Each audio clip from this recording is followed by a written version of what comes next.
Hi friends, welcome back to our channel. അപ്പോൾ നിങ്ങൾ എൻ്റെ ചാനൽ ആദ്യമായിട്ട് കാണുന്നവരുണ്ടെങ്കിൽ വേഗം സബ്സ്ക്രൈബ് ചെയ്തോളൂ. അപ്പോൾ ഞാൻ ഇന്ന് ആലോചിക്കാം ഇന്ന് എന്ത് ചെയ്യുന്നു. അപ്പോൾ ഞാൻ നോക്കിയപ്പോൾ ആദ്യക്കൂട്ടിന് അവൽ വേണമെന്ന് പറഞ്ഞു. അവൽ വേണമെന്ന് പറഞ്ഞപ്പോൾ എന്നാൽ ഞാൻ അവൽ വെച്ചിട്ടുള്ളൊരു റെസിപ്പി ട്രൈ ചെയ്യാമെന്ന് വിചാരിച്ചു. ബ്രേക്ക്ഫാസ്റ്റ് ആയിട്ട് കൊടുക്കാൻ പറ്റിയൊരു ഹെൽത്തി ആൻഡ് ടേസ്റ്റി റെസിപ്പിയാണ് ഞാനിന്ന് ചെയ്ത് കാണിക്കാൻ പോകുന്നത്. അപ്പോൾ നമുക്ക് പോകാം വീഡിയോയിൽ. ഞാനിവിടെ ഒരു പഴം പുഴുങ്ങിയത് എടുത്തിട്ടുണ്ട്, പിന്നെ കുറച്ച് തേങ്ങ ചിരകിയത്, അവൽ എടുത്തിട്ടുണ്ട്. അവൽ നിങ്ങൾക്ക് എന്തോരം വേണമെന്ന് വെച്ചാൽ അത്ര എടുക്കാം കേട്ടോ. പഴം പുഴുങ്ങിയത് ഞാൻ ഇതുപോലെ 4 കട്ട് ചെയ്തിട്ട് കുഞ്ഞു പീസായിട്ട് കട്ട് ചെയ്തെടുക്കുകയാണ് കേട്ടോ ചെയ്യുന്നത്.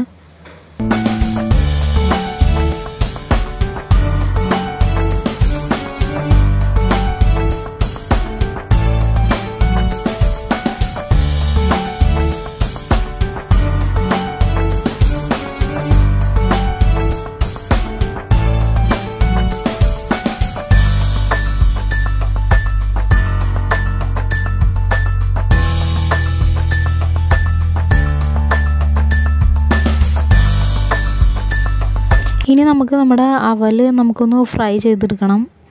ഫ്രൈ ചെയ്ത് പതുക്കെ ഒന്ന് ചൂടായി കഴിയുമ്പോൾ നമുക്ക് ഇതിലേക്ക് ഓരോ ഇൻഗ്രീഡിയൻസ് ആയിട്ട് ചേർത്ത് കൊടുക്കാവുന്നതാണ്.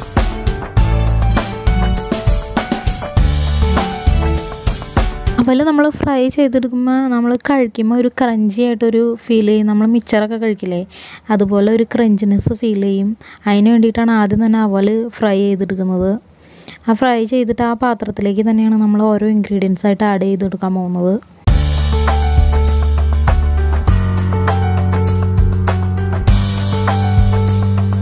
നമ്മുടെ അവൽ ഹാഫായിട്ട് ഫ്രൈ ആയിട്ടുണ്ട്. ഇപ്പം നമുക്കിതിലേക്ക് സ്വീറ്റ്നെസ് ഫീൽ ചെയ്യാനായിട്ട് കുറച്ച് ഷുഗർ ആഡ് ചെയ്ത് കൊടുക്കാം. ബനാന നമ്മൾ ഇതിൽ ചേർക്കുന്നതുകൊണ്ട് തന്നെ കുറച്ച് സ്വീറ്റ്നെസ് ഉണ്ടാവും. പിന്നെ ഒന്നും കൂടി കുറച്ച് പിള്ളേർക്ക് കഴിക്കാനായിട്ട് തോന്നണം, അതിന് വേണ്ടിയിട്ട് കുറച്ച് ഷുഗറും കൂടി ആഡ് ചെയ്ത് കൊടുക്കാവുന്നതാണ്. അത് ഓപ്ഷനിലാട്ടോ, വേണമെങ്കിൽ ആഡ് ചെയ്താൽ മതി. നമുക്കിതിലേക്ക് നമ്മൾ തേങ്ങ ചിരകി വെച്ചത് ഇതിലേക്ക് ആഡ് ചെയ്ത് കൊടുക്കാവുന്നതാണ്. എന്നിട്ട് നന്നായിട്ട് മിക്സ് ചെയ്ത് കൊടുക്കുക. പഴയ കാലത്തൊക്കെ അമ്മമാരും അച്ഛനൊക്കെ പണിക്കൊക്കെ പോയിട്ടിരുന്ന സമയത്ത് അവർ വിശപ്പിന് കൂടുതൽ കഴിക്കുന്നതാട്ടോ അവലൊക്കെ കഴിക്കുമ്പോൾ ഒരു പഴയ ഓർമ്മയിലേക്കൊക്കെ തിരിച്ചു വരാൻ പറ്റും നമുക്ക്.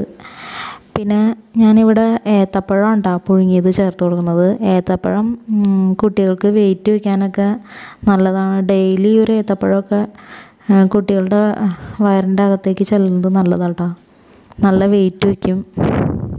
പഴം തന്നെ കഴിക്കാൻ മടിയുള്ള കുട്ടികൾക്ക് തീർച്ചയായും ഇതുപോലെ ഒന്ന് ട്രൈ ചെയ്ത് നോക്കാം. അപ്പോൾ അവർക്ക് തീർച്ചയായിട്ടും ഇഷ്ടമാവും. ഇനി നമുക്കിപ്പോൾ പഴം ഇട്ട് ഒന്ന് മിക്സ് ചെയ്ത് കഴിഞ്ഞ് കഴിയുമ്പോൾ നമുക്കിതിലേക്ക് നെയ്യ് ചേർത്ത് കൊടുക്കാം. നെയ്യും ഹെൽത്തി ആയിട്ടുള്ളൊരു ഐറ്റമാണ്, അപ്പോൾ നെയ്യ് ചേർത്ത് കൊടുക്കാവുന്നതാണ് ഇതിനകത്തേക്ക്. നെയ്യിൻ്റെ ടേസ്റ്റ് ഇഷ്ടമല്ലാത്തവർക്ക് സ്കിപ്പ് ചെയ്തോളാം കേട്ടോ. അത്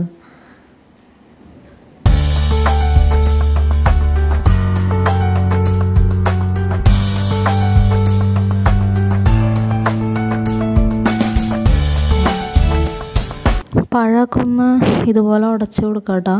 ഇല്ലാന്നുണ്ടെങ്കിൽ നിങ്ങൾ ഫസ്റ്റ് കട്ട് ചെയ്യുന്ന സമയത്ത് വേണമെങ്കിൽ കുറച്ചും കൂടി വലിപ്പം കുറച്ചിട്ട് കട്ട് ചെയ്തിടാണെങ്കിൽ നല്ലതായിരിക്കും. പിന്നെ ഒരു കാരണവശാലും മിക്സിയുടെ ജാറിലിട്ട് അടിക്കരുത് കേട്ടോ. പഴത്തിൻ്റെ ടേസ്റ്റൊക്കെ വേറൊരു ടേസ്റ്റിലേക്ക് പോവും. മിക്സിയിലിട്ട് നമ്മൾ അടിക്കുമ്പോൾ അതിൻ്റെ ടേസ്റ്റ് മാറും. ഇങ്ങനെ ചെയ്യുന്നതാണ് കേട്ടോ ഏറ്റവും നല്ലത്. നമ്മൾ നേരത്തെ അവൽ ഫ്രൈ ചെയ്തായിരുന്നു. ഇപ്പോൾ ഇതിൻ്റെ കൂടെ തന്നെ കിടന്ന ഒന്നും കൂടിയും അവൽ നമ്മളിത് കുക്ക് ചെയ്യണതിനോടൊപ്പം ഒന്നും കൂടിയും ഫ്രൈ ആയി വന്നുകൊണ്ടിരിക്കും. ഇപ്പോൾ നമ്മൾ ലോ ഫ്ലെയിമിലൊക്കെ ഇട്ട് ചെയ്യാം കേട്ടോ, പെട്ടെന്ന് അങ്ങോട്ട് ഭയങ്കരമായിട്ട് ഇതാവാണ്ടിരിക്കാനായിട്ട്. ഇനി നമുക്ക് ഫ്ലെയിം ഓഫ് ചെയ്യാവുന്നതാണ്. ഇനി നമുക്കിതൊരു സെർവിങ് പ്ലേറ്റിലേക്ക് മാറ്റാം. അപ്പോൾ നിങ്ങളെല്ലാവരും ഇത് ട്രൈ ചെയ്ത് നോക്കട്ടോ, നിങ്ങളുടെ കുട്ടികൾക്ക് തീർച്ചയായും ഇഷ്ടമാവും. നമുക്ക് കഴിക്കാം. ഇഷ്ടമാണോ അവൽ വെച്ചിട്ട് പഴമൊക്കെ വെച്ചിട്ടുണ്ടാക്കിയ ഹെൽത്തി റെസിപ്പി കാണാൻ ഇഷ്ടമായോ? എങ്ങനെയുണ്ടെന്നൊന്ന് അവരോട് പറഞ്ഞു കൊടുത്തേ. എങ്ങനെയുണ്ട്? ടേസ്റ്റി ആണോ? നല്ല ടേസ്റ്റ് ഉണ്ടെന്ന് കേട്ടോ പറയണത്. അപ്പോൾ നിങ്ങൾക്ക് കുട്ടികൾക്ക് രാവിലെ തന്നെ പ്രിപ്പയർ ചെയ്ത് കൊടുക്കാൻ പറ്റിയൊരു ഹെൽത്തി റെസിപ്പി ആട്ടോ. അപ്പോൾ നിങ്ങളെല്ലാവരും ഇത് ട്രൈ ചെയ്ത് നോക്കാം. അപ്പോൾ നമ്മുടെ ചാനൽ നിങ്ങൾ ആദ്യമായിട്ട് കാണുന്നവരുണ്ടെങ്കിൽ വേഗം സബ്സ്ക്രൈബ് ചെയ്തോടാം. അപ്പോൾ ഇതുപോലുള്ള കുഞ്ഞു കുഞ്ഞ് ഹോം മെയ്ഡ് റെസിപ്പീസൊക്കെ ഞാൻ ഇതിൽ ട്രൈ ചെയ്യുന്നതായിരിക്കും. അപ്പോൾ നിങ്ങൾക്ക് എൻ്റെ വീഡിയോ ഇഷ്ടമെങ്കിൽ ലൈക്ക് ചെയ്യുക, ഷെയർ ചെയ്യുക, സബ്സ്ക്രൈബ് ചെയ്യുക. അപ്പോൾ വീണ്ടും കാണാം. അതുവരെയും ബൈ ബൈ. ബൈ റാമ. ബൈ. ആദ്യക്കുട്ടൻ്റെ വായിൽ അവലാട്ടോ, അതുകൊണ്ട് പറയാൻ പറ്റണില്ല. ഒരു ഫ്ലൈങ്സ് ഉണ്ട്.